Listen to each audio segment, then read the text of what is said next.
Welcome back. You are listening to the home of forbidden romances. Prepare yourself, because tonight's story will leave you breathless. The blade didn't tremble, even though the hand holding it belonged to a man who had every reason to weep. "Do it, Kaelin," the crown prince whispered, his voice a velvet caress against the suffocating silence of the royal bedchamber. Valerius lay sprawled across the silk sheets, his shirt torn open to reveal a chest carved from marble and scarred by war. He didn't look like a victim. He looked like a predator bored with his meal. His crimson eyes, glowing faintly in the dim candlelight, bored into the trembling assassin straddling his waist. One slice across the carotid. That is what they taught you in the rebellion, isn't it? In the tyrant. Free the empire. Kaelin grit his teeth, the leather grip of the dagger slick with his own sweat.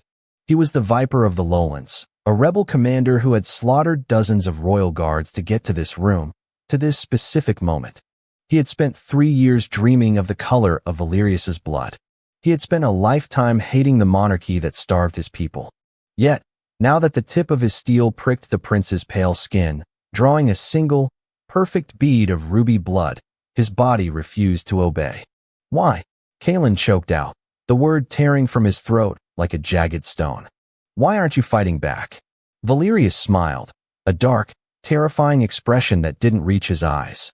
He reached up, his cold fingers wrapping not around the knife, but around the back of Kaelin's neck, pulling him down until their lips were mere inches apart. "Because, my sweet Viper, death by your hand is the only mercy the gods have left to offer me. But know this, if you kill me tonight, you doom everyone you love to a fate far worse than starvation." The Obsidian Empire was not ruled by laws. It was ruled by fear and the arcane bloodline of the Vespera family. For centuries, the Vespera line had wielded shadow ether, a corrupting magic that granted immense power but slowly ate away at the user's sanity. Prince Valerius was the strongest conduit in generations, a prodigy of darkness who had crushed the bordering nations and silenced the internal rebellions with a brutality that became legendary. To Kaelin, Valerius was simply a monster. A beautiful, untouchable monster who sat on a throne of bones while the lowlands rotted. The assassination plan had been flawless. The winter solstice masquerade provided the cover. Kaelin had infiltrated the palace disguised as a concubine, a role that disgusted him but granted him access to the inner sanctum. He had slipped the guards, bypassed the magical wards using a stolen amulet, and found the prince alone. Or so he thought. Kaelin's hand shook violently. The prince's threat hung in the air, heavy and suffocating. "What do you mean?" Kaelin hissed, pressing the blade harder. "You're bluffing. With you dead, the general takes command. He's a sympathizer. He promised reform." Valerius laughed, a low, rumbling sound that vibrated through Kaelin's chest. The prince finally moved, but it wasn't to strike. With a speed that blurred the edges of reality, Valerius twisted his hips and rolled. In a heartbeat, the positions were reversed. Kaelin gasped as his back hit the mattress, the breath driven from his lungs. His wrist was pinned above his head in an iron grip, the dagger uselessly clattering to the floor.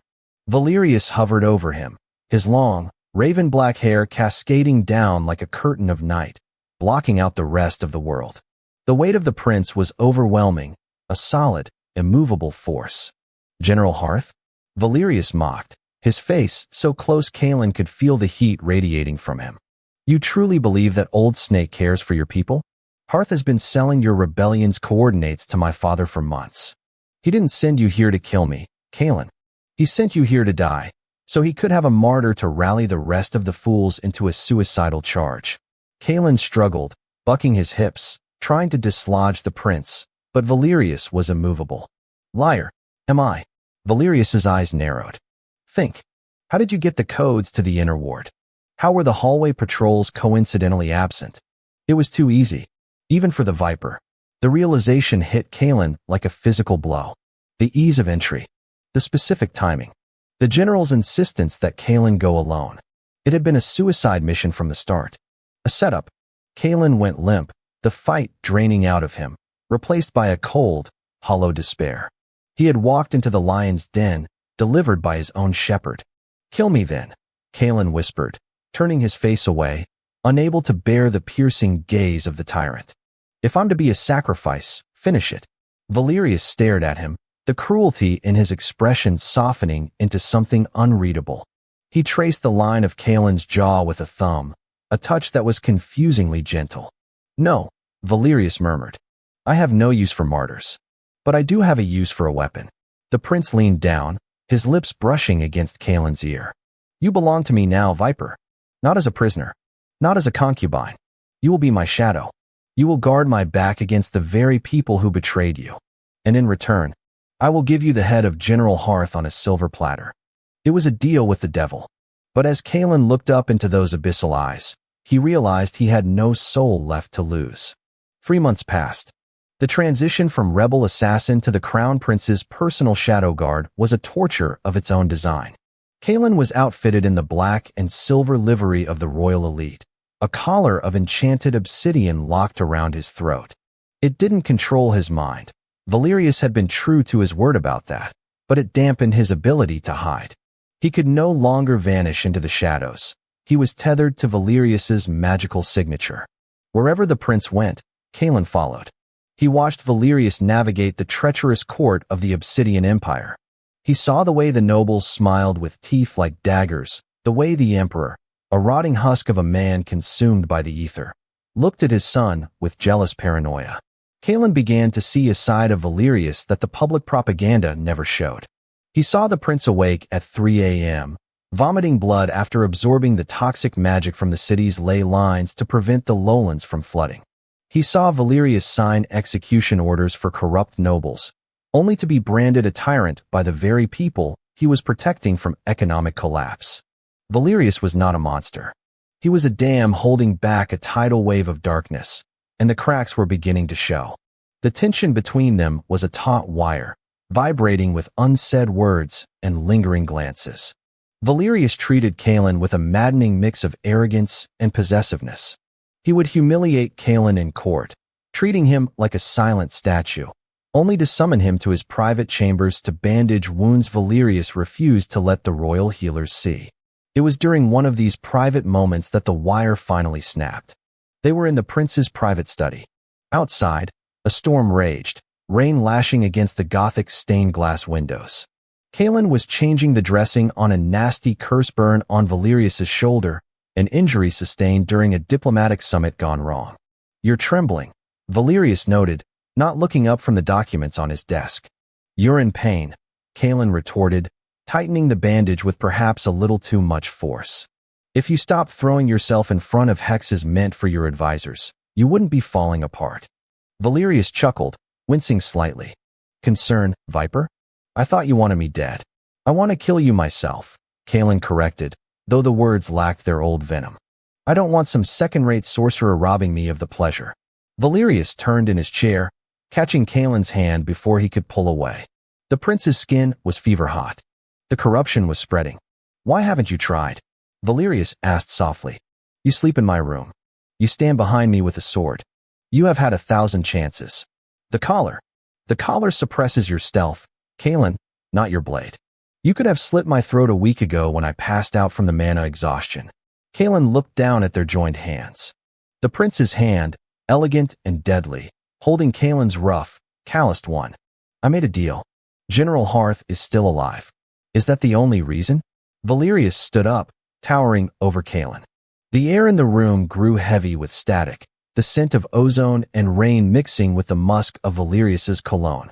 You are a fool, Valerius, Kaelin whispered, using the prince's name without a title for the first time.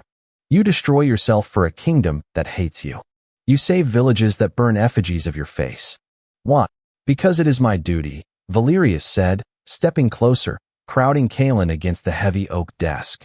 And because there are things in this world worth burning for. His eyes dropped to Kaelin's lips. The moment stretched, agonizing and inevitable. It was Kaelin who moved first, driven by a surge of frustration and a confusing, fiery hunger. He grabbed the lapels of Valerius's silk robe and yanked him down. The kiss was a collision. It wasn't soft or romantic. It was a battle. It tasted of blood and wine and desperation. Valerius groaned, a low sound of surrender, and wrapped his arms around Kaelin's waist, lifting him effortlessly onto the desk, scattering papers and inkwells. Kalen tangled his fingers in Valerius's hair, pulling him closer, trying to consume the darkness that plagued the prince. For a moment, there was no empire, no rebellion, no collar. Just the friction of skin, the heat of breath, and two lonely souls colliding in the dark. But the world outside the room did not stop for them. The heavy oak doors of the study blew inward with a deafening crash. Kalen and Valerius broke apart instantly, weapons drawn before the wood splinters hit the floor. Standing in the doorway was not a guard, but a creature of shadow, a void beast summoned by high-level dark arts. And behind it, flanked by traitorous royal guards, stood General Hearth. "I told you he was soft," Hearth sneered, his eyes black with borrowed magic. "Consorting with the enemy, my prince? The Emperor will be displeased." "Hearth," Valerius said, his voice dropping to a terrifying, arctic calm. He stood in front of Kalen, shielding him. "You have made a grave error entering my sanctuary. The Emperor is dead, boy," Hearth announced, stepping over the threshold. "Succumbed to the rot an hour ago. I am the regent now. And you are a traitor to the crown." The void beast lunged. The battle was a blur of shadows and steel. The study was destroyed in seconds. Valerius unleashed a wave of ether that disintegrated the first line of guards, but the void beast was resistant to shadow magic. It swiped a massive claw, tearing through the stone wall as if it were parchment. Kalen moved like water. He was the Viper again. He slid under the beast's guard, his twin daggers seeking the chinks in its magical armor. He slashed the tendons of the creature, bringing it to one knee, allowing Valerius to drive a spear of solidified darkness through its skull. But there were too many enemies. Hearth had brought the entire battalion. "Go!" Valerius shouted, blasting a hole through the outer wall that led to the balcony and the storm beyond. "Jump, Kalen! Not without you." Kalen parried a strike from a traitorous knight, kicking the man in the chest. "I can't leave. If Hearth takes the throne, the ether core will destabilize. He'll blow up the capital." Valerius's eyes were glowing violently now, blood trickling from his nose. He was drawing too much power. "Valerius, look out." Hearth had flanked them. He held a scepter glowing with a sickly green light, a disruption artifact. He aimed it not at Valerius, but at Kalen. Valerius saw it. In that fraction of a second, the prince made a choice that defied all logic of self-preservation. He didn't raise a shield. He didn't attack. He threw himself in front of Kalen. The beam of green energy hit Valerius square in the chest. It wasn't a killing curse. It was a binding breaker. It was designed to shatter magical connections. But because Valerius was currently channeling the massive energies of the palace wards, the disruption caused a feedback loop. Valerius screamed, a sound that tore Kalen's heart in two. The prince was thrown backward, crashing into the stone railing of the balcony. He slumped there, smoke rising from his chest, his eyes dimming. "Valerius!" Kalen scrambled to him, ignoring the advancing guards. Valerius looked up, his vision failing. He reached out, his hand trembling, and touched the obsidian collar around Kalen's neck. "Shatter," Valerius whispered. With a final surge of his remaining power, he didn't attack the enemy. He poured his magic into the collar. It cracked and fell away. "You're free," Valerius wheezed, blood coating his lips. "Run, Viper. Live." Then, the prince slumped forward, unconscious. General Hearth laughed, raising his sword to deliver the final blow to the fallen prince. "Pathetic. Love makes you weak, Vespera." Kalen looked at the fallen collar. He looked at the open balcony, the path to freedom. He looked at the man who had enslaved him, the man who had just sacrificed everything to set him free. Something ancient and primal woke up inside Kalen. It wasn't the Viper. It was something far more dangerous. Kalen stood up. He didn't run. He stepped over Valerius's body, placing himself between the prince and the army. "You think love makes him weak?" Kalen asked, his voice eerily calm. He picked up Valerius's fallen sword. It was heavy, humming with residual shadow magic. Kalen's eyes, usually a soft brown, began to glow with a violet hue. The shadow ether recognized him, not as a master, but as a partner. It leaped from Valerius's body, seeking a conduit to protect its host, and found Kalen. "Love?" Kalen said, the shadows wrapping around him like armor, forming great, terrifying wings of darkness, is the only thing that makes a monster worth fearing. Harth took a step back, his confidence faltering. What? What are you? Kalen smiled, and it was the smile of the executioner. I am the king's guard. The morning sun rose over a ruined palace. The throne room was silent, save for the heavy breathing of the two men sitting on the steps of the dais. The bodies of the traitors had been removed by the loyalists who had finally arrived, but the stain of battle remained. Valerius was awake, though barely. He leaned heavily against Kalen, his head resting on the ex-assassin's shoulder. The medical monks had done what they could, but the recovery would be long. You stayed, Valerius murmured, his voice rasping. I gave you an order to run. I don't take orders from tyrants, Kalen replied softly, running a hand through Valerius's hair, untangling the knots. Then what am I? Kalen looked at the man who had destroyed his past, and in doing so, given him a future. He saw the scars, the burden, and the heart beating beneath it all. You're a fool, Kalen said, pressing a kiss to Valerius's temple. But you're my fool. Valerius let out a breathy laugh, closing his eyes. He reached for Kalen's hand, lacing their fingers together. There was no collar, no magic binding them, just the grip of two men who had walked through hell and decided to build a home there. The Empire will not accept us, Valerius whispered. A prince and a rebel. Then let them try to stop us, Kalen said, looking out over the city that was finally, truly, beginning to wake up. We have a lot of work to do. And that is how the viper tamed the wolf. If you enjoyed seeing Kalen take control and protect his prince, destroy that like button. And tell me in the comments, would you forgive a husband who tried to kill you? I'll be reading your answers. Subscribe for the next chapter. Until then, prompt image. Prompt, masterpiece, best quality, high-res, 1.2. Korean manhwa style, semi-realistic, digital art. 2 men, BL, Yaoi, Man 1. Prince Valerius, long black hair, red eyes, wearing torn royal black and silver military uniform. Injured, leaning against Man 2. Pale skin, exhausted but intense expression. Man 2. Kalen, short silver hair, wearing leather assassin gear with shadow magic aura, holding a dark sword, protective pose, glowing violet eyes, fierce expression. Background is a ruined Gothic palace study, broken stained glass windows, rain and storm outside, blue and purple magical lighting, cinematic composition, sharp focus, intricate details, dramatic atmosphere.